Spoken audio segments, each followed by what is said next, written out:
네, 사랑하는 성도 여러분, 행복한 안식일입니다. 네, 한 결혼식장에서 일어났던 일입니다. 네, 한 목사님께서 결혼식 주례를 하고 있었는데 신랑 신부가 너무 긴장을 많이 해서 떨고 있었습니다.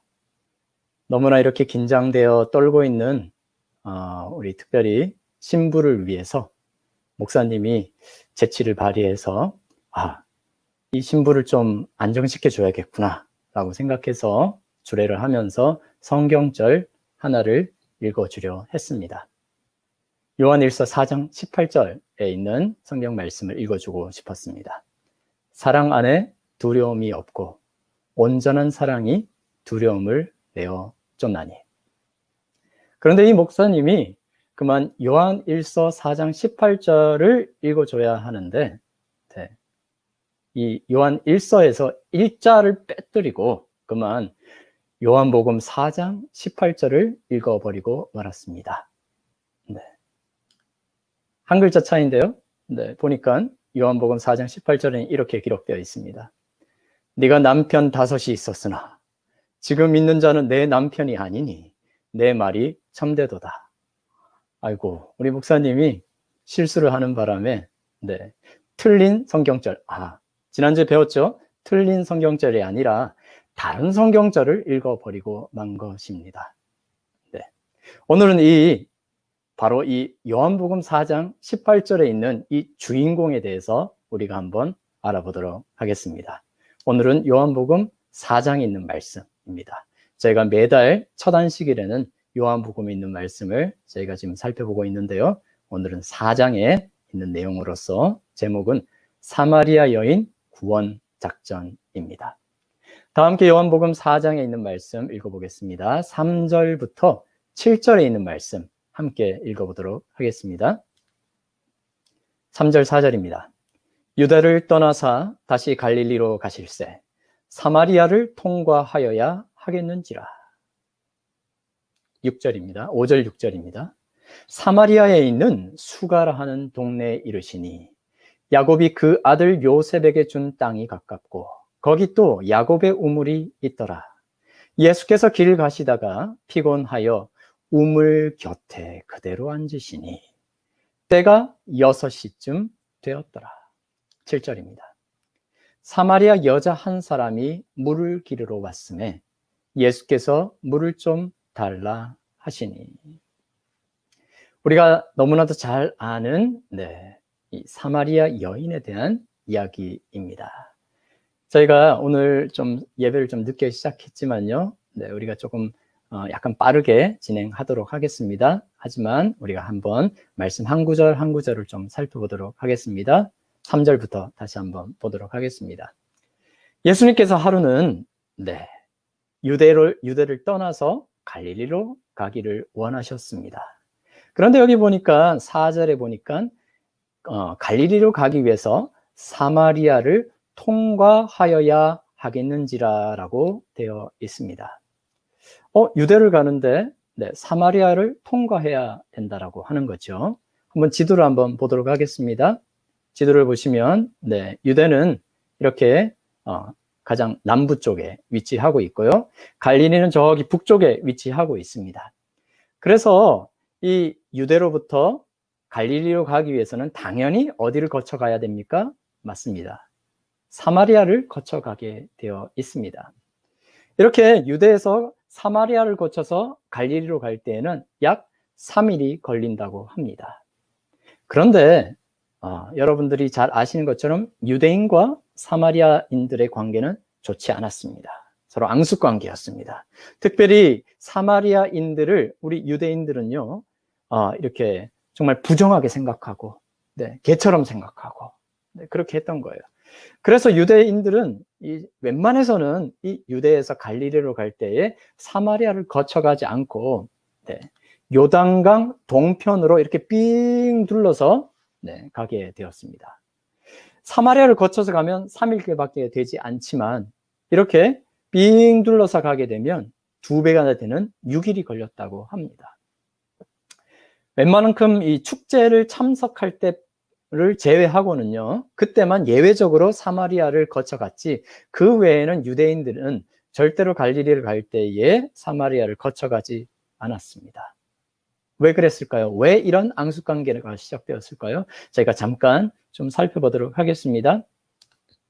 이스라엘 나라는 여러분이 잘 아시는 것처럼, 네, 이스라엘, 곧 야곱의 이름으로서 야곱의 이 자손들, 특별히 12아들의 후예들로 이루어진 나라가 되겠습니다. 그러므로 야곱은 당연히 아브라함의 손자이니까요, 이스라엘은 아브라함의 후손이 되겠습니다.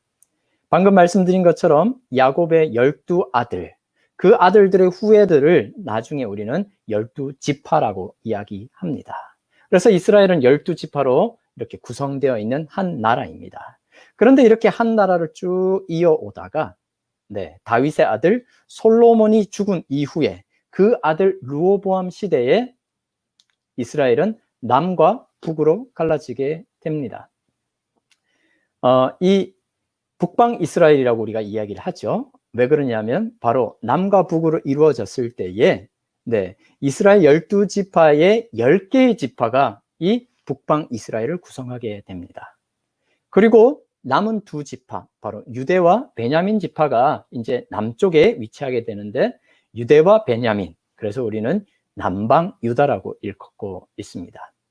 이 남방 유다의 수도는 여러분이 잘 아시는 것처럼 예루살렘이 되겠습니다. 그런데 이 북방 이스라엘의 수도는 어디냐면요, 바로 사마리아입니다. 자, 이제 여러분께서 좀 잘 아시겠죠? 그러므로 사마리아인이라고 하면, 네, 북방 이스라엘의 후손들이 되겠습니다. 그런데 이 사마리아, 예루살렘, 바로 북방 이스라엘과 유다가 이렇게 나눠졌는데, 북방 이스라엘의 왕들은 하나같이 악한 왕들이었습니다. 그래서 이 북방 이스라엘은 BC 722년에 아수르에 의해서 먼저 멸망하고 말았습니다. 그런데 이 아수르 나라가 이 사마리아, 이스라엘을 정복했을 때, 북방 이스라엘을 정복했을 때 혼혈 정책을 펼쳤습니다. 북방 이스라엘에 거주하고 있던 모든 우리 사마리아인들을 이 다른 나라로 이렇게 흩어버리는 것입니다. 그리고 얼마 남지 않은 이 북방 이스라엘 사람들을 이제 외방에서, 네, 이방인들을 이 북방 이스라엘에 거주시킴으로 인해서 서로 혼혈 정책을 펼치게 되는 것입니다. 그러므로 이제는 사마리아인, 그러면 순수 이스라엘 혈통이 아닌 이방인과 섞여버린 그런 혼혈 민족이 되어버린 것입니다. 그리고 그들의 종교 또한 함께 섞여 사는 이방인들에 의해서 더 이상 여호와를 섬기는 그런 정통적인 그런 신앙을 찾아볼 수 없게 되었습니다. 그리고 그 이후에 BC 605년에 남방 유다가 바벨론에 의해서 멸망되었는데요. 우리가 잘 아시는 것처럼 70년 동안, 네, 남방 유다는 이 바벨론 땅에서 포로 생활을 하게 됩니다. 그리고 그 예언이 맞춰지는 때에 이제 남방 유다, 유대민들은 이제 돌아오게 되었습니다. 그리고 그곳에서 다시 예루살렘 성과 성전을 쌓으려고 하고 있었습니다. 그들은 계속해서 그들의 순수 혈통을 잘 지켜왔습니다. 그때에 사마리아인들이, 네, 북방 이스라엘의 후손들이, 섞여있는 후손들이요, 사마리아인들이 유대인들에게 왔습니다. 아, 너희들이 예루살렘에 성전을 짓느냐? 그래, 그러면 우리도 여호와를 위해서 함께 그 성전을 좀 지었으면 좋겠다라고 했는데, 네, 안타깝게도 그들은, 네, 이 혈통적으로 이제는 더 이상, 예, 이스라엘의 혈통으로 볼 수가 없고, 또 그들이 섬기는 하나님은 더 이상 이 순수 여호와를 섬기는 그런 신앙이 아니라 그냥 이방인과 섞여 이렇게 신앙을 하기 때문에 남방 유대인들이 성전을 짓는데 그들을 거절을 하였습니다. 그러자 그게 화가 난 사마리아인들은 계속해서 유대인들이 성전을 지으려고 할 때에 방해 공작을 펼칩니다. 그때로부터 그들의 사이가 더욱더 나빠지게 되었습니다. 그리고 결정적인 한 사건이 또 있었는데, 그것은 바로 북방 이스라엘 사람들이 이제 더 이상 이 예루살렘 성전을 쌓는 일을 포기하고 나서 그들 지역에 있는 그리심 산에서 그들을 위한 성전을 짓게 되었습니다. 그런데 유대인의 한 지도자가 그 성전을 파괴하고 말았습니다. 그렇게 되자 더 이상 사마리아인들과 유대인들은 더 이상 평화를 이렇게 잘 지낼 수 있는 그런 관계가 절대 되지 못하는 그런 앙숙 관계가 되어버린 것입니다. 이런 것을 생각하시면은요, 예수님께서 갈릴리로 가시기 전에 사마리아를 통과해서 가시겠다라고 한 이 말씀은 아주 이례적인 이야기라고 생각하면 되시겠습니다. 예수님께서는 이 사마리아 유대로부터 시작해서 지금 사마리아 땅에 이르러셨습니다. 그리고 야곱의 우물가에 도착을 하셨는데, 성경은 여기 보시면 예수님께서 아주 오랜 시간 걷고 먹지 못하셨기 때문에 굉장히 피곤하셨다고 되어 있습니다. 그리고 여기 말씀해 보니까 그곳에 도착했을 때는 12시 정도가 됩니다. 성경에서 6시 그러면 여러분들 6을 더하시면 계산하시기 편하십니다. 그래서 정오의 아주 뜨거운 햇볕 아래에서 예수님이 그 우물가에 도착하신 것입니다.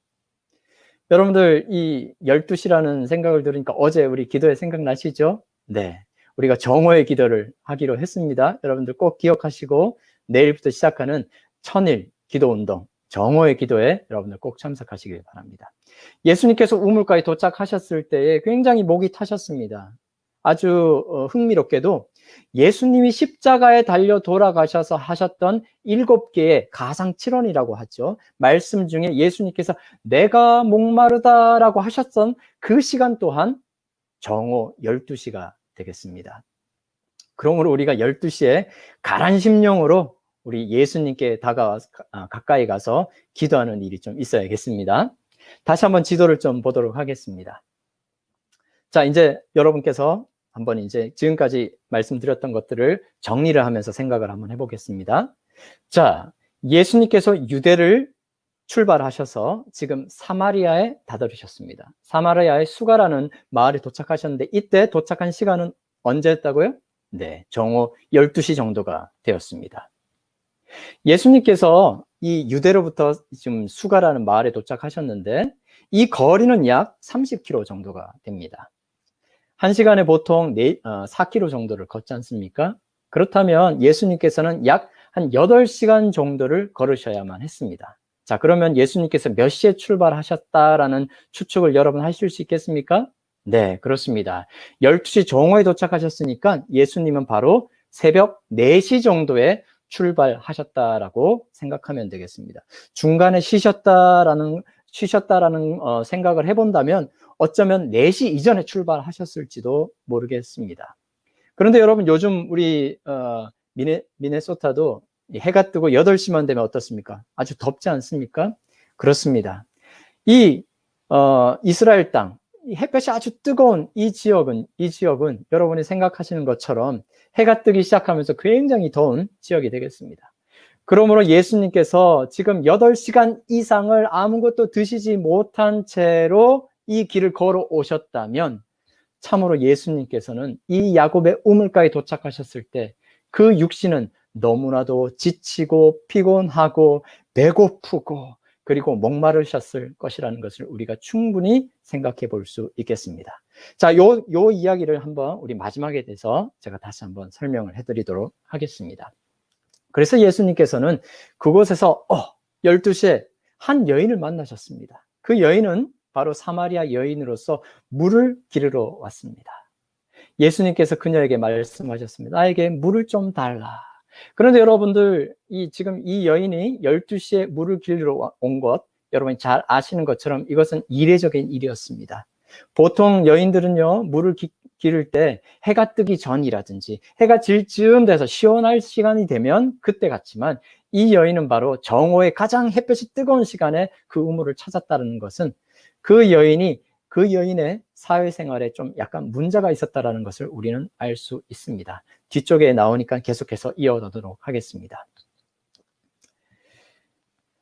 예수님께서는 그 여인에게 물을 달라고 하셨을 때 그 여인은 깜짝 놀랐습니다. 왜냐하면 유대인과 사마리아인은 서로 뭐 하지 않았어요? 서로 상종하지 않았습니다. 특별히 예수님은 유대인 남자이고 그는 사마리아인 여인이었기 때문에 더더욱 그리하였습니다. 그래서 이 여인이 예수님이 물을 달라고 했을 때 처음에 무시했습니다. 그럴 때 예수님께서 이렇게 말씀하셨어요. 네가 만일 하나님의 선물과 또 너에게 물 좀 달라 하는 이가 누구인 줄 알았다면 네가 그에게 구하였을 것이요 그가 너에게 생수를 주었으리라. 예수님께서 굉장히 지금까지는 물을 달라라는 그런 아주 단순한 이야기를 하셨는데 갑자기 예수님께서 어떻게 해요? 아주 깊은 이야기로 주제를 옮겨 가셨습니다. 네가 나에게 구하였더라면 내가 너에게 뭘 줄 수 있다? 생수를 줄 수 있었다라는 것입니다. 그러자 여인이 예수님을 조롱하며 이렇게 얘기했습니다. 주여, 물기를 그릇도 없으면서 이 우물은 굉장히 깊은데 어떻게 당신이 나에게 그 생수를 줄 수 있겠습니까? 라고 하였습니다. 여러분, 이때 예수님께서 말씀하셨습니다. 한번 이 말씀은 굉장히 중요한 말씀이니까 같이 한번 읽어보도록 하겠습니다. 예수께서 대답하여 이르시되 이 물을 마시는 자마다 다시 목마르려니와 내가 주는 물을 마시는 자는 영원히 목마르지 아니하리니 내가 주는 물은 그 속에서 영생하도록 끊임없이 솟아나는 샘물이 되리라. 여러분들, 이것입니다. 예수님께서는요, 우리에게 다시 목마르지 않을 그런 영원히 솟아나는, 끊임없이 솟아나는 생명수를 우리에게 주실 수 있다라는 것입니다.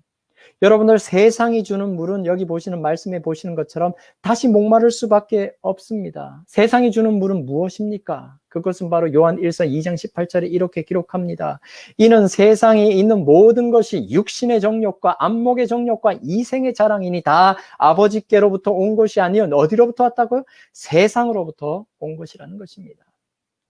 우리의 마음은 참으로 신기합니다. 우리의 마음은 늘 언제나 밑빠진 독처럼요. 밑빠진 독처럼 채워도 끝이 없습니다. 그런데 세상 사람들은 이 밑빠진 독에 무엇을 채우려고 합니까? 세상이 줄 수 있는 육신의 정욕, 안목의 정욕, 이생의 자랑으로 이 우리의 마음밭을 채우려고 합니다. 하지만 채우면 채울수록 채웠다고 생각하는 순간 이 마음의 독은 또 비어버리는 것입니다. 여러분들, 여러분의 마음을 무엇으로 채울 수 있겠습니까? 돈으로 채울 수 있겠습니까? 세상의 명예로 채울 수 있겠습니까? 세상의 쾌락으로 채울 수 있겠습니까? 아니요. 그런 것들은 채웠다고 생각하는 순간 우리의 마음은 또다시 공허함을 느끼게 되어 있는 것입니다.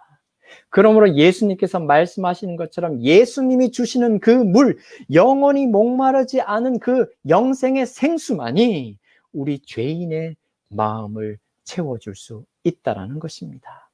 그 영원한 생명수는 또한 예수님 그 자신이 되시는 것입니다. 사랑하는 성도 여러분, 이 사실을 꼭 기억하게 되길 간절히 바랍니다. 주님께서 주시는 그 생수만이 우리의 마음을 가득 채워주실 수 있다는 것입니다.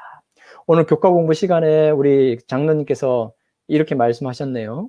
자다가도 예수님에 대해서 들으면 우리의 마음이 뜨거워져야 된다라고 했습니다. 맞습니다. 그렇습니다. 우리의 마음을요, 우리 예수님께서만이 채워주실 수 있기 때문에 우리 예수님 한 분으로 족한 삶을 우리가 살아야 한다라는 것입니다. 그러자 이 여인이 예수님께 이렇게 이야기했습니다. 그런 물을 내게 주사 목마르지도 않고 또 여기 물길로 오지도 않게 하옵소서. 오늘 이 여인의 고백이 바로 저와 여러분의 고백이 되어야 하겠습니다. 주님, 저의 이 빈 마음을, 빈 가슴을 오로지 주님께서만 채워줄 수 있으니 주님 채워주십시오. 그렇게 채움을 받는 사람은 더 이상 어떻게 해요? 다른 곳에 가서 물길로 갈 필요가 없다라는 것입니다. 그런데 많은 사람들이 오늘날 세상에 많은 이 죄인들은 엉뚱한 곳에 가서 세상으로 가서 우리의 빈 마음을 채우려고 하니까 채워지지 않는 것입니다. 그래서 더 깊은 공허함을 느끼고 마는 것입니다.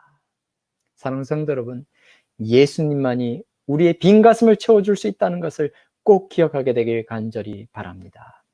이러자 예수님께서 그 여인에게 이제는 전곡을 찌르시며 본론으로 들어가십니다. 이렇게 말씀하십니다. 16절입니다. 이르시되 가서 네 남편을 불러오라. 네. 왜 그런 질문을 하셨을까요? 시대소망이 이렇게 기록합니다. 이제 예수께서는 갑자기 화제를 바꾸셨다. 예수께서 주시기를 열망하던 선물을 이 영혼이 받을 수 있기 전에 먼저입니다. 먼저 그 여자에게 자기의 죄와 자기의 구주를 깨닫게 하지 않으면 안 되었다. 여러분, 여기에 포인트가 있습니다. 우리가 예수님께 다가갈 때는요, 우리는 먼저 우리의 죄와 그리고 우리의 죄를 해결할 수 없는 우리 자신을 보면서 우리가 구주가 필요하다라는 그 깨달음이 있어야 하는 것입니다. 그래서 예수님께서는 그 여인에게 네 남편을 데려오라라고 했던 것입니다. 그러자 그 여인은 이렇게 대답합니다. 이르되 나는 남편이 없습니다. 예수께서 이르시되 네가 남편이 없다 하는 말이 옳도다. 네, 이 여인은 바로 이 점이 가장 그의 삶에 있어서 가장 약점이 되고 책이 잡히는 그런 문제였던 것입니다. 그 종곡을 예수님이 찌르시자 이 여인은 뭐라고 합니까? 피해가려고 합니다. 저는 남편이 없습니다 라고 합니다. 더 이상 예수님과 이야기하고 싶지 않다라는 것입니다. 예수님으로부터 외면하고 싶은 것입니다. 그러나 예수님은 이 여인을 포기할 수가 없었습니다. 그래서 18절에 이렇게 이야기하십니다. 너에게 남편 5이 있었고 지금 있는 자도 네 남편이 아니니 내 말이 참되도다. 여인은 피하고 싶었지만 예수님은 절대로 그 여인을 포기할 수 없었던 것입니다. 이에 대해서 시대소망에는 이렇게 기록합니다. 듣고 있던 여자는 떨었다. 신비한 손이 그 여자가 살아온 역사의 페이지를 넘기면서 그 여자가 영원히 숨겨두기를 바라던 사실을 눈앞에 전개시키고 있었다. 그 여자의 생애의 비밀을 뚫어보실 수 있는 그분은 누구였던가? 누구십니까? 바로 그리스도 예수밖에 없습니다. 계속됩니다. 그 여자의 마음속에는 영원한 것과 지금은 숨겨져 있는 모든 것이 드러날 미래의 심판에 대한 생각이 들었다. 그 빛 속에서 양심은 눈을 떴다. 세상에서 그녀는요, 무엇으로 채울 수 없는 그녀의 빈 가슴을 어떻게 해요? 네, 남편으로부터 채우고 싶었던 것입니다. 세상의 쾌락으로부터 채우고 싶었던 것입니다. 하지만 그것을 채울 수가 없었습니다. 그래서 5명의 남편이 있었지만 그 모든 남편들과 헤어지고 지금 있는 그 사람도 그녀의 남편이 아니었다라는 것입니다. 그동안 모든 사람들로부터 꽁꽁 숨기고 그리고 드러내고 싶지 않았던 그 사실을 예수님께서 바로 전곡을 찌르고 그 사실을 이야기하신 것입니다. 다른 사람들은 그녀가 숨기고 싶은 이야기들을 파헤치면서 그녀의 아픈 가슴을 계속해서 헤집어 가는 것입니다. 구주께서도 똑같이 그녀의 잘못을 드러내셨지만 목적이 전혀 달랐습니다. 예수님께서 그 사실을 그녀의 숨기고 싶었던 그 죄를 드러내셨을 때에 예수님은 그 죄를 바로 용서하시기 위하여 드러내신 것입니다. 그녀의 아픈 상처를 싸매 주시기 위해서 예수님께서는 그 죄를 지적하신 것입니다. 그러자 그 여자의 마음에는 구주를 향한 반응이 시작되었습니다. 시대소망에는 그것을 이렇게 기록합니다. 그 여자는 수가의 샘물로는 결코 만족할 수 없는 영혼의 갈증을 깨달았다. 혹시 이분이 오랫동안 기다려오던 메시아가 아니실까 하는 의문이 그 여자의 마음속에 일어났다. 그녀의 영혼의 갈증을 드디어 깨닫기 시작하는 것입니다. 혹시 이분이 메시아가 아니실까? 나를 혹시 이분이 구원해 주실 수 있는 분은 아니실까라는 생각이 들었습니다. 그때 예수님께서는 바로 이와 같이 대답하십니다. 예수께서 이르시되 내게 말하는 내가 바로 내가 그라 그 그리스도 메시아 너의 구원자다라고 예수님이 말씀하시는 것입니다. 그때의 이 여인의 마음속에는 그 구주를 향한 믿음이 솟아올랐습니다. 그리고 그 여인은 하늘의 교사의 입에서부터 나오는 그 놀라운 선언을 받아들이게 되는 것입니다. 그러자 그 여인은 어떻게 반응합니까? 28절, 29절에 보면 그녀가 지금 뭘 뜨러 왔습니까? 물을 뜨러 왔습니다. 그런데 그 물동이를 버려두고 동네로 가서 다른 사람들에게 그 그리스도에 대해서 전파하기 시작하는 것입니다. 그 여인은 바로 그날 그리스도, 그녀의 구주를 만나고 그의 영혼은 구원을 얻게 되신 것입니다. 이때 이제 예수님의 제자들이 돌아왔습니다. 그리고 돌아와서는 예수님께 말씀하십니다. 랍비여, 좀 드십시오. 여기 음식을 저희가 준비했습니다. 드십시오라고 했습니다. 그때 예수님께서는 아주 이상한 대답을 하셨습니다. 32절입니다. 이르시되 내게는 너희가 알지 못하는 먹을 양식이 있느니라. 아니, 예수님께서 분명히 아무것도 안 드셨다라는 것을 제자들이 뻔히 아는데 예수님이 뭐라고요? 나는 지금 배고프지 않아. 너희가 알지 못하는 양식을 내가 가졌다라고 하시는 것입니다. 제자들이 이해하지 못하고 이렇게 생각합니다. 서로 말하되 누가 잡수실 것을 갖다 드렸는가 하니 예수님께서 그들이 이야기하는 것을 아시고 이렇게 말씀하십니다. 34절입니다. 다 같이 읽도록 하겠습니다. 시작. 예수께서 이르시되 나의 양식은 나를 보내신 이의 뜻을 행하며 그의 일을 온전히 이루는 이것이니라. 예수님께서 분명 그 야곱의 우물가에 도착하셨을 때 12시가 되었을 때 8시간 동안 아무것도 먹지 못하시고 아주 힘드시고 지치시고 굶주림과 갈증으로 지쳐 있었음이 분명했는데 예수님이 지금 사마리아 여인을 만난 이후로부터는 어떻게 해요? 배고픔과 모든 갈증과 피로를 잊으셨다라는 것입니다. 그것이 바로 예수님이 가지신 양식이었습니다. 바로 그분을 보내신 하나님의 뜻을 행하는 것, 바로 구원의 이 역사하심을 이루실 때에 예수님은 더 이상 배고픔을 느끼지 않았다라는 것입니다.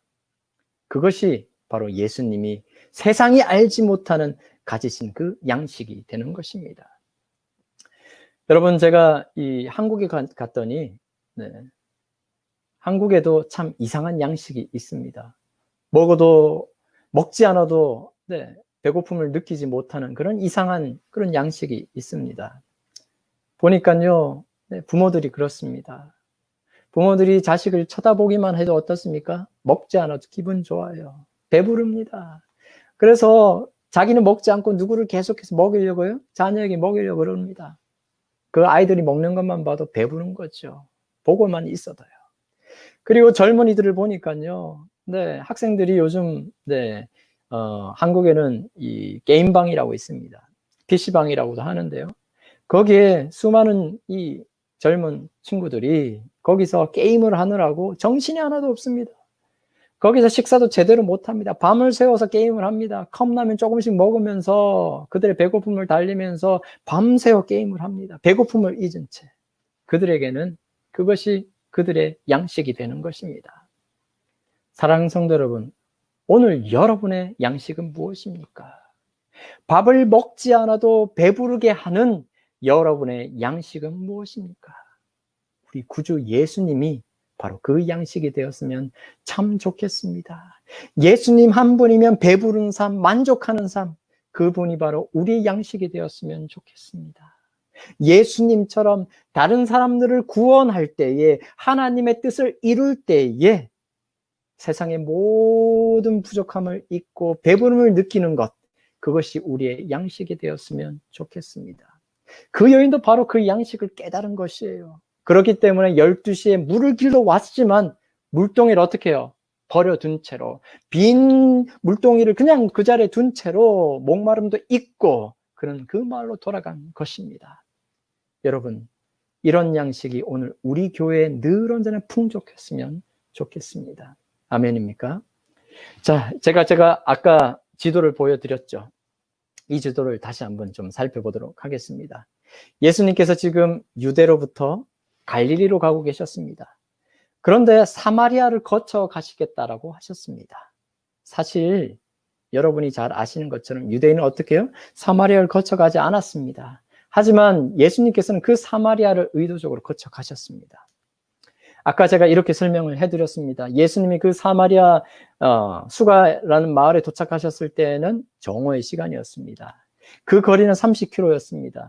그러므로 약 8시간이 걸렸습니다. 그러므로 예수님께서 거기 12시에 도착하셨다는 것은 계산을 해보면은 약 새벽 4시 이전에 출발하셨다라는 것이 나옵니다. 네. 이렇게 보면 예수님께서 오전 새벽 4시에 출발하셔서 거기 정오에 우연히 도착하셔서 거기에 누구를 만나셨어요? 사마리아 여인을 만나셨겠니라고 생각할 수가 있겠습니다. 하지만 여러분, 그것이 절대 아닙니다. 예수님께서는요, 갈릴리로 가시기 전에 사마리아를 거쳐 가셔야겠다라는 그분의 의지를 분명히 표명하셨던 것입니다. 새벽부터 아침도 드시지 못하고 아무것도 드시지 못하고 먼 거리를 예수님께서는요, 바로 그 여인을 만나기 위해서 이 여행을 하셨다라는 것입니다. 한 버림받은 그 여인을 구원하기 위해서 그 여인이 매일 12시에 그 우물에 오기 때문에 예수님께서는 그 시간을 맞추기 위해서 바로 새벽 4시 이전에 영문도 알지 못하는 그 제자들을 깨워 가시면서 그 거리를 여행하셔서 그 여인을 만나셨다라는 것입니다. 여러분들, 전혀 다른 이야기가 되는 것입니다. 아까 이 지도를 보여드렸을 때는 예수님이 그저 새벽 4시에 출발하셔서 우연히 거기 12시쯤에 사마리아인을 만났지만 그것이 아닙니다. 전혀 다른 이야기를 오늘 요한은 우리에게 들려주는 것입니다. 바로 12시에 우물에 오는 그 여인을 만나시기 위해서 예수님이 그 자리에 오셨다라는 것입니다. 여러분, 이게 바로 우리 구주의 사랑이 되는 것입니다. 바로 사마리아 여인을 구원하기 위한 예수님의 특별하신 사명, 그분의 뜻이었다는 것입니다. 아무도 태양빛이 뜨고 우물을 찾지 않는 그 시간, 그 여인을 만나기 위해서 예수님이 그 여정을 거치셨다라는 것입니다. 여러분, 우리가 이전 장에서 요한복음 3장에서 니고데모에 대해서 들었습니다. 그리고 이제 요한복음 4장에서는 사마리아 여인에 대해서 우리가 듣게 되었습니다. 여러분들, 두 사람 모두 예수님을 만나고 구원을 얻었는데 이 두 사람은 너무나 다른 환경에 있었습니다. 너무나 다른 조건 속에 있었습니다. 니고데모는 남자였고 사마리아 여인은 그 시절 차별을 받던 여인이었습니다. 그것도 사마리아 여인이었습니다. 니고데모는요, 유대인이었습니다. 하지만 사마리아 여인은 멸시받는 사마리아인이었습니다. 니고데모는 부자였습니다. 하지만 이 여인은 12시에 물을 기르러 오는 걸 보니까 가난한 사람이 분명하였습니다. 니고데모는 아주 고등교육을 받은 똑똑한 사람이었습니다. 하지만 이 여인은 당시 여인들처럼 교육을 받지 못한 그런 문맹자였을 것입니다. 니고데모는 그 시절 경건한 바리새인이었습니다. 하지만 이 사마리아 여인은 간음한 여인이었습니다. 니고데모는 당시 사회로부터 아주 높은 존경을 받던 사람이었습니다.